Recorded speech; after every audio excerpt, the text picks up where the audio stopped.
Dusty, first of all, Edison told me you came to him yesterday, said he was going to be the starter for opening day. Mm-hmm. Did you give it a lot of thought before that, or was that an easy one? No, everything I do, I give it a lot of thought. And, you know, I use my counsel, so to speak. Talked to Brian Price, you know, spoke to a couple other people, and spoke to Bronson Arroyo. And, you know, out of respect and to get his knowledge and expertise on the subject. And he said he'd been thinking about it all winter, as a matter of fact. And, you know, the fact that I wanted to break up Cueto and Edison, because you just don't want them throwing against the radar gun against each other. And so you're going hard with Edison.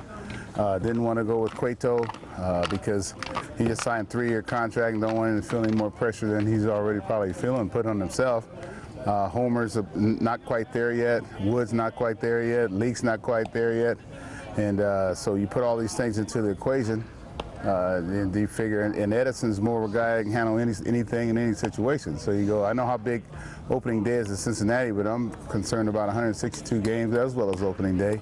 So we're going with Edison, Bronson number 2, and then Cueto number 3, and then we're still trying to figure out 4 and 5 out of the 3 or 4 candidates, but probably right now Homer has a lead on that. You thought a hell of a long time about that. I mean, for the average baseball fan, they don't think about that, but it's fascinating what you guys put into that. Well, because you're not thinking for that day, you're thinking for the long term. Yes, exactly. And then whoever 4 and 5 is, I mean, you don't want number 5 to be a soft thrower or a softer thrower. I mean, none of our guys are soft throwers, probably except Bronson.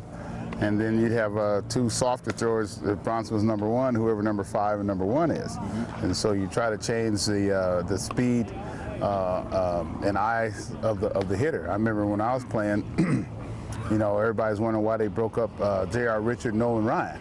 And, you know, J.R. would go first or Nolan would go first, and they'd squeeze Joe Niekro, knuckleballer, in between, and then they'd have J.R. third and Nolan third, and I mean that made it tough on the hitter, and it would have been a lot easier on us if we would have, you know, faced 2 hard throwers in a row. Because that second hard thrower, you know, our eyes are already acclimated to something hard. Very interesting. That's messing with your head, huh, and your timing, pretty much. Yeah, pretty much. I mean, it might not work, but hey, you know, you got to calculate and go with what's best. Good deal.